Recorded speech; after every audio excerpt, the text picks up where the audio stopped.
नमस्कार विद्यार्थी मित्रांनो, आपण यापूर्वीच्या लेक्चरमध्ये काय शिकत होतो तर सगळ्या आपल्या सेल ऑर्गॅनिली बऱ्यापैकी सगळ्या शिकून झालेल्या आहेत। आणि या आधीच्या लेक्चरमध्ये आपण काय शिकलो तर एक डेन्स पार्टिकल आपल्या सेलमध्ये प्रेझेंट होता ज्याला कुठल्याही मेम्ब्रेनने कव्हर अप केलेलं नव्हतं, तो म्हणजे कोण तर रायबोझोम। पण तो का महत्त्वाचा आहे तर रायबोझोमचे दोन सब युनिट एकत्र येऊन mRNAच्या मदतीने काय करत होते, प्रोटीन सिंथेसिस करत होते। त्यामुळे रायबोझोम ही महत्त्वाची ऑर्गॅनिली आहे। ती कुठल्याही मेम्ब्रेनने बाउंड नाहीये, पण ती RNA आणि प्रोटीननी बनलेलं एक स्ट्रक्चर आहे जे काय करत होतं, प्रोटीन सिंथेसिस करत होतं। तर त्या लेक्चरच्या एंडला मी तुम्हाला सांगितलं की आपण आजच्या लेक्चरमध्ये काय शिकणार आहोत तर एक सेलची महत्त्वाची सेल ऑर्गॅनिली म्हणजे कोणती रे तर न्यूक्लियस। कुठली? न्यूक्लियस। आणि ही ऑर्गॅनिली कशी आहे, डबल मेम्ब्रेन बाउंड आहे। न्यूक्लियस ही कशी आहे, डबल मेम्ब्रेन बाउंड आहे। ॲज कोणासारखी, मायटोकॉन्ड्रिया आणि क्लोरोप्लास्ट किंवा प्लास्ट या दोन्हींसारखीच आपली ही न्यूक्लियस ही मेम्ब्रेन बाउंड ऑर्गॅनिली आहे। डबल मेम्ब्रेन बाउंड, दोन मेम्ब्रेन आहेत तिच्यामध्ये। तर आपण न्यूक्लियसचं काय बघूया, इन डिटेल स्ट्रक्चर वगैरे बघण्याच्या आधी आपण त्याचा शोध कुणी लावला, ती कशी दिसते, सेलमध्ये न्यूक्लियस कुठं प्रेझेंट असतो, त्याचा नंबर काय, पोझिशन काय, ते कुठे सापडतात हे आपण बघूया। तर न्यूक्लियस कोणी डिस्क्राइब केला सगळ्यात पहिल्यांदा, structure of nucleus. Structure of nucleus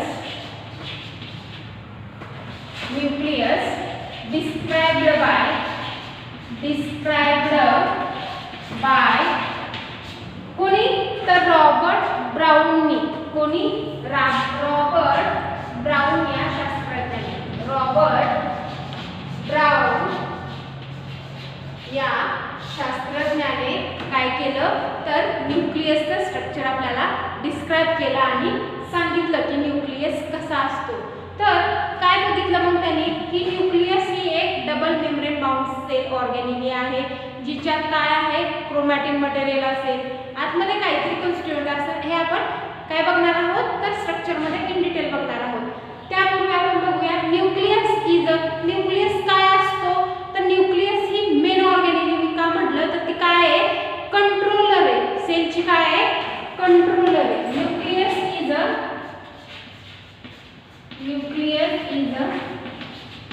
controller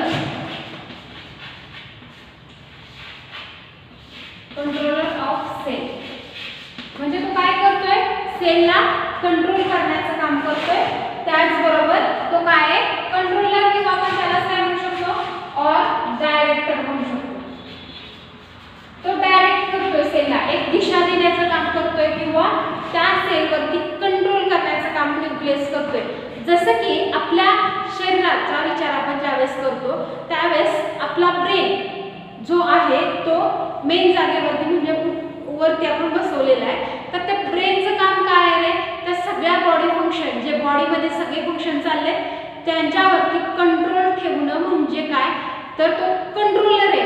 brain काय आहे, आपल्या बॉडीचा कंट्रोलर आहे। त्याच प्रकारे आपल्या बॉडीच्या प्रत्येक सेलला कंट्रोल करण्याचं काम कोण करतंय तर न्यूक्लियस करतोय। मग न्यूक्लियसचा स्ट्रक्चर, डबल मेम्ब्रेन वगैरे ते आपण बघूया। तर न्यूक्लियस हे एक असू शकतात, दोन असू शकतात, तीन असू शकतात। तर आपण काय बघूया, न्यूक्लियसचे नंबर बघूया, नंबर ऑफ न्यूक्लियस बघूया। नंबर ऑफ न्यूक्लियस हा एकच असतो हे आपण पहिल्यापासून ऐकले। न्यूक्लियस हा एकच असतो, पण काही सेलमध्ये न्यूक्लियस असतो, नो न्यूक्लियस म्हणजे zero nucleus.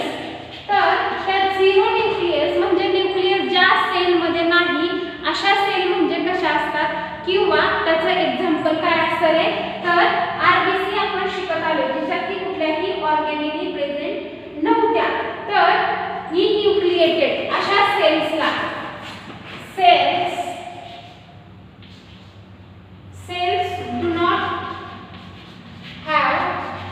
do not having any nucleus म्हणजे अशा सेलमध्ये ज्या सेलमध्ये न्यूक्लियसच नाहीये किंवा त्यांचा नंबर 0 आहे अशा न्यूक्लियसला काय म्हटलं जातं? कॉल्ड इन्यूक्लिएटेड. इन्यूक्लिएटेड. अशा सेल काय झाल्या? इन्यूक्लिएटेड झाल्या. त्यांचं एक्झाम्पल काय सांगता येईल? आरबीसी, मॅच्युअर मॅमेलियन आरबीसीज किंवा प्लेटलेट्स. ह्या पण काय असतात? ब्लड मध्ये प्रेझेंट असतात.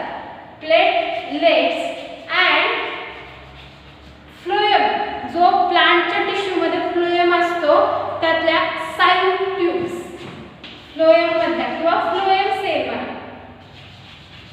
फ्लोएम सेल्स एक्सेट्रा मध्ये एकही न्यूक्लियस नसतो, म्हणजे न्यूक्लियस अब्सेंट असतो. तर हे झालं 0 न्यूक्लियस. 1 न्यूक्लियस, 1 न्यूक्लियस असेल त्याला काय म्हटलं जाईल? तर त्याला काय म्हटलं जाईल? युनिन्यूक्लिएटेड. काय म्हटलं जाईल? युनिन्यूक्लिएटेड. त्या एक न्यूक्लियस असणाऱ्या सेलला काय म्हटलं जाईल? युनिन्यूक्लिएटेड. युनिन्यूक्लिएटेड एक न्यूक्लियस असणारी सेल म्हणजे काय? युनिन्यूक्लिएटेड. नॉर्मल सेल आपण जर पाहायला गेलो तर सेलमध्ये आपल्याला एकच न्यूक्लियस दिसतो, त्या काय असतात? युनिन्यूक्लिएटेड असतात. काही सेलमध्ये आपल्याला 2 न्यूक्लियस दिसतात. 2 न्यूक्लियस दिसतात. त्यांना काय म्हणायचं? Binucleated. काय म्हणायचं? Binucleated. Binucleated example काय असेल? पॅरामेशियम तुम्ही सगळे शिकलेला आहात. तर पॅरामेशियमच्या बॉडीमध्ये आपल्याला 2 न्यूक्लियस दिसतात. एक मॅक्रो असतो आणि एक मायक्रो असतो, म्हणजे एक मोठा न्यूक्लियस असतो आणि एक छोटा न्यूक्लियस असतो. तर एक्झाम्पल काय आहे त्याचं? पॅरामेशियम.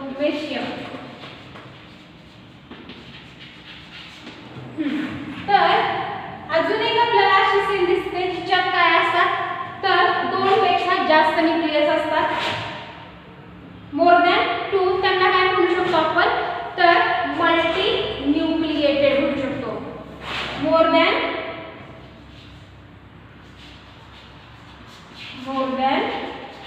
2 त्यांना काय म्हणू शकतो? तर मल्टी न्यूक्लिएटेड.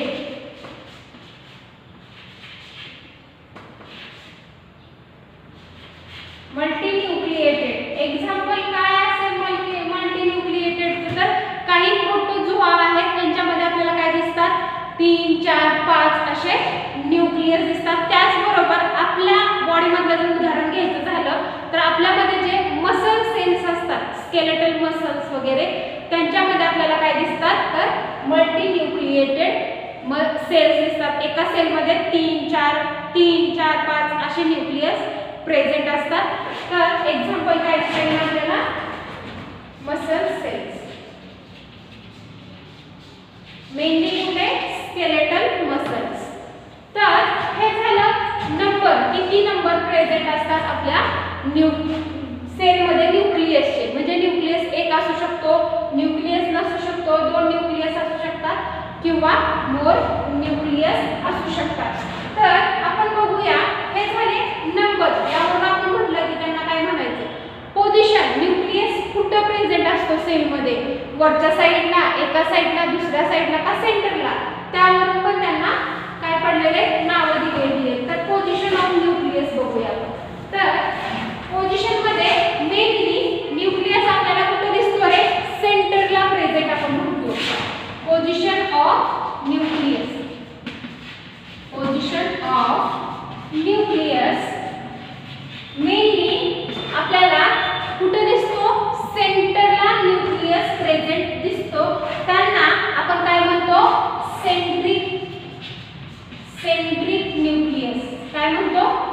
न्यूक्लियस जे सेलच्या एक्झॅक्टली सेंटरला प्रेझेंट असतात त्यांना सेंट्रिक न्यूक्लियस म्हणतात. सेंट्रिक न्यूक्लियस आपल्याला कुठे सापडतो? नॉर्मली आपल्याला सगळ्या सेलमध्ये काय सापडतो तो? तर ॲनिमलच्या, मेनली कुठल्या? In animal cell. In animal cells आपल्याला काय सापडतो? सेंटरला सापडतो. तेच आपण जर प्लांट सेल बघितल्या तर प्लांट मध्ये सेंटरला कोण असतं रे? तर व्हॅक्यूम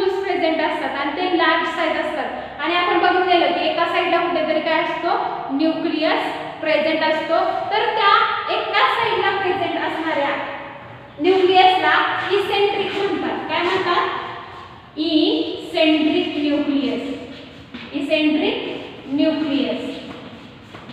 तर हा इसेंट्रिक न्यूक्लियस जो असतो तो काय असतो? कुणामध्ये आता सांगितलं? In plant cells.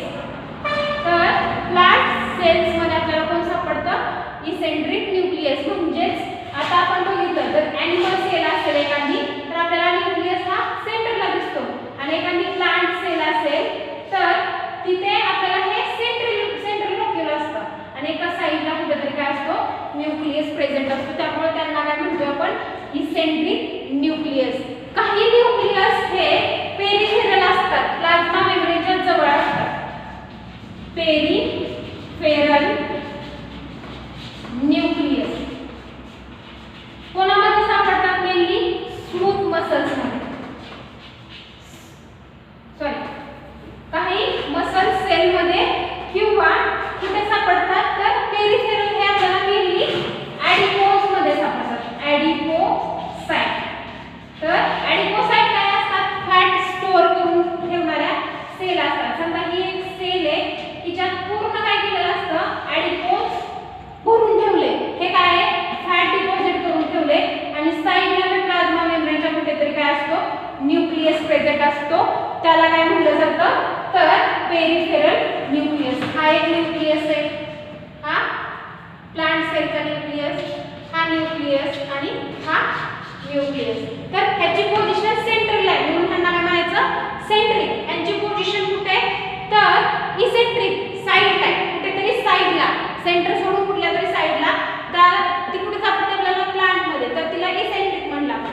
पेरिफेरल कुठं? तर प्लाझ्मा मेम्ब्रेनच्या नियर म्हणजे जवळ. तर ती कुठे सापडते आपल्याला? ॲडिपोसाइट ज्या सेल असतात त्यांच्यामध्ये. अजून दुसऱ्या टाइपची पोझिशन दिसते आपल्याला कोणाची? न्यूक्लियसची. ती कोणती? तर बेसल. Basel nucleus. बेसल म्हणजे कसं? तर ही सेल आहे आपली एखादी कोलिग्नर सेल आहे आपली बॉडी मध्ये आणि तिचा न्यूक्लियस कुठे असतो रे? बेसला. तिच्या कुठे? बेसला. ही काय आपली कोलिग्नर. एक्झाम्पल काय झालं तर कोलिग्नर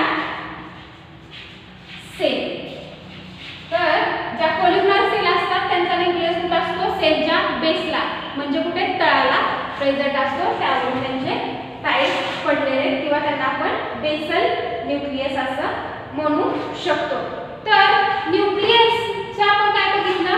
तर नंबर एखाद्या सेलमध्ये ते किती नंबरने प्रेझेंट असू शकतात किंवा की ते कुठे प्रेझेंट असू शकतात बघितलं, त्याची पोझिशन बघितली. पण काय असू शकतं अजून एक?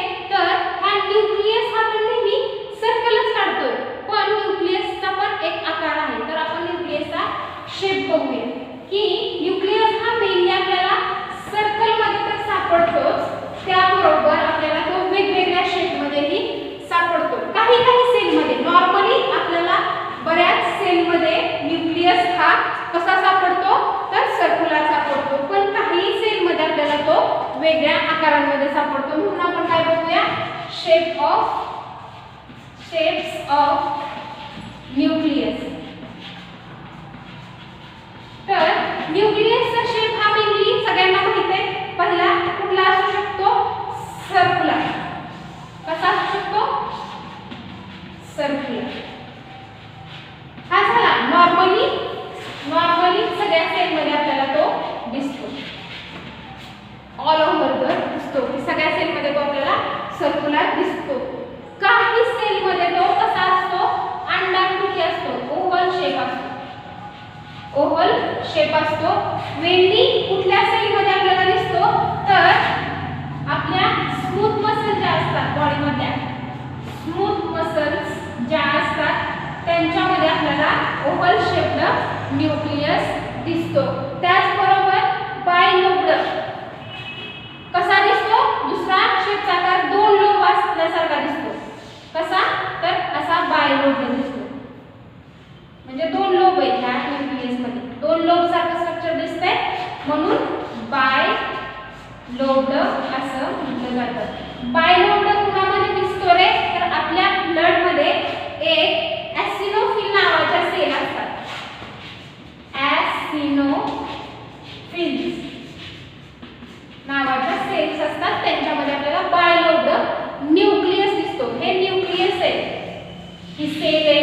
हा न्यूक्लियस ही सेल आहे, तिच्यातला हा न्यूक्लियस ही एक सेल आहे आणि तिच्यात हा बायलोब्ड दिसतोय. तसाच दुसरी एखादी सेल आहे आणि तिच्यात काय दिसतो, 3 लोब असणारा दिसतो. त्याला काय म्हणायचं, ट्रायलोब्ड. काय म्हणायचं, ट्रायलोब्ड न्यूक्लियस. तर त्याचबरोबर एखाद्या सेलमध्ये आपल्याला काय दिसतो, अनेक लोब दिसतात, त्यांना काय म्हणायचं, multi lobed. Multi lobed nucleus. तर असे 5 प्रकारचे मेनली आपल्याला काय दिसतात, न्यूक्लियसचे आकार दिसतात. सर्क्युलर, ओव्हल, बायलोब्ड, ट्रायलोब्ड आणि कसले, मल्टी लोब्ड. तर ट्रायलोब्ड हे बेसोफिल मध्ये दिसतात. ट्रायलोब्ड कोणामध्ये दिसतं, ब्लड सेल आहे आपली बेसोफिल, व्हाईट ब्लड सेल तिच्यामध्ये दिसतात. आणि मल्टी लोब्ड कोणामध्ये दिसतात, ब्लडची एक सेल आहे न्यूट्रोफिल. न्यूट्रोफिल हे एक्झाम्पल सांगितले तुम्हाला समजण्यासाठी. हे झाले शेप. कशाचे, सेलचे बघत नाही, कशाचे, न्यूक्लियसचे आपण काय बघितले, शेप्स बघितले. आता आपण काय बघूया, मेनली जरी हे वेगवेगळे आपल्याला शेप दिसत असले तरी मेनली सगळ्या सेलमध्ये आपल्याला काय दिसतं, 90% सेल्समध्ये आपल्याला सर्क्युलर स्ट्रक्चर दिसतं. कशाचं, न्यूक्लियसचं. तर ते सर्क्युलर स्ट्रक्चर आपण इन डिटेलमध्ये शिकूया की कसं असतं. न्यूक्लियस हा मेन कंट्रोलर आहे किंवा डायरेक्टर आहे आपल्या सेलचा. न्यूक्लियस ही मेन ऑर्गेनेल आहे. इंट्रोडक्शन मध्ये मी तुम्हाला सांगितलं की न्यूक्लियस ही डबल मेम्ब्रेन ऑर्गेनेल आहे. तर आपण बघूया की तिचं स्ट्रक्चर कसं आहे. डबल मेम्ब्रेन म्हणजे मी बऱ्याच वेळा तुम्हाला काढलेले, त्यामुळे सगळ्यांना माहिती आहे की कसं स्ट्रक्चर आहे आपल्या न्यूक्लियसचं. तर मी असं का स्ट्रक्चर काढते स्पेस घेऊन, तर न्यूक्लियर मेम्ब्रेनला काय असतात, पोर्स प्रेझेंट असतात. हा झाला न्यूक्लियस.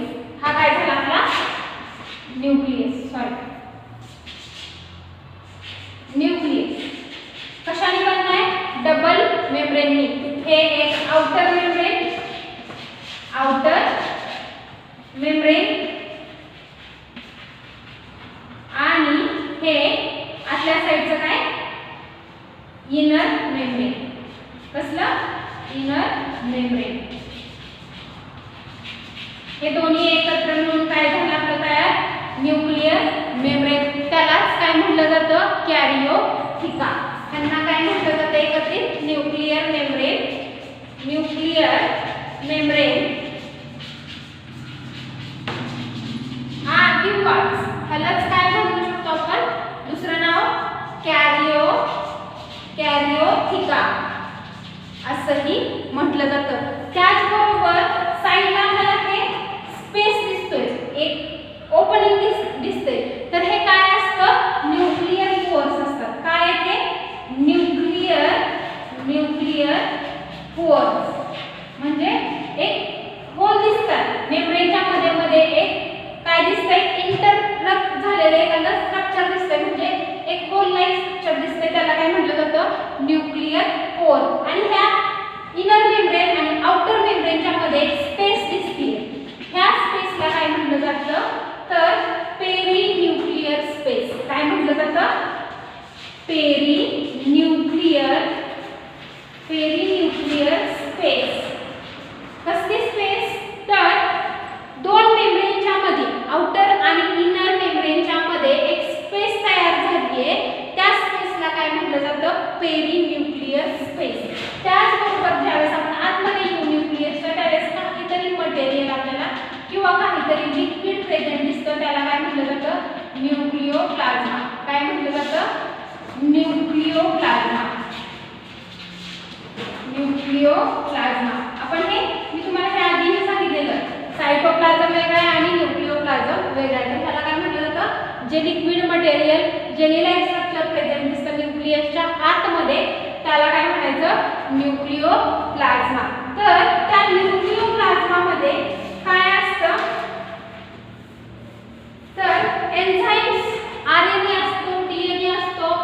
ह्या न्यूक्लियोप्लाझ्मामध्ये आपल्याला काय दिसतं, एन्झाईम्स दिसतात जास्त प्रमाणात. Enzymes are present. आयन्स दिसतात, मॅग्नेशियम आणि मॅग्नेशियम सारखे आयन्स दिसतात, त्याचबरोबर काय दिसतं, प्रोटीन्स दिसतात, हे आपल्याला ह्याच्यामध्ये दिसतं. त्याचबरोबर दोन महत्त्वाचे स्ट्रक्चर हे आपल्याला ह्या न्यूक्लिओप्लाझम मध्ये इम्बेड झालेले दिसतात. एक असा स्ट्रक्चर, एक डार्क कलरचे डेन्स पार्टिकल सारखं स्ट्रक्चर आपल्याला न्यूक्लियस मध्ये दिसतं, त्याला काय म्हटलं जातं, न्यूक्लिओलस. काय म्हटलं जातं, न्यूक्लिओलस. आणि दुसरे एक स्ट्रक्चर दिसतात फायबर्स टाईप, त्यांना काय म्हटलं जातं, क्रोमॅटिन. काय म्हटलं जातं, क्रोमॅटिन. तर हे काय असतात, आपले क्रोमॅटिन्स असतात. तर त्याआधी पण मी रायबोसोम सांगितलं कुठं असतात प्रेझेंट, आउटर मेम्ब्रेन मध्ये आपल्याला काही ठिकाणी काय दिसतात, न्यूक्लियसच्या रायबोसोम अटॅच दिसतात, किंवा काही ठिकाणी आपल्याला एंडोप्लाझमिक रेटिक्युलम फॉर्मेशन झालेलं दिसतं. हे आउटर मेम्ब्रेन वरती म्हणते मी. तर हे काही न्यूक्लियसच्या संदर्भात नाहीये, पण मी सांगितलं की आउटर मेम्ब्रेन पासूनच ते काय होतात, तयार होतात किंवा अटॅच आहेत रायबोसोम आपले. तर हे झालं न्यूक्लियस. क्रोमॅटिन कुठं प्रेझेंट आहे, आपल्या न्यूक्लियर मॅट्रिक्स मध्ये, त्यालाच आपण काय म्हणलं, न्यूक्लिओप्लाझ्मा. तर हे झालं आपल्या न्यूक्लियसचं all overall structure. Mainly nucleus मध्ये कोण कोण दिसते आता सांगितलं आपण, न्यूक्लियर एन्व्हलप म्हणजेच न्यूक्लियर मेम्ब्रेन. हे आपल्याला इन डिटेल मध्ये आपण या पुढच्या लेक्चर मध्ये शिकणार आहोत. दुसरा काय दिसलं आपल्याला,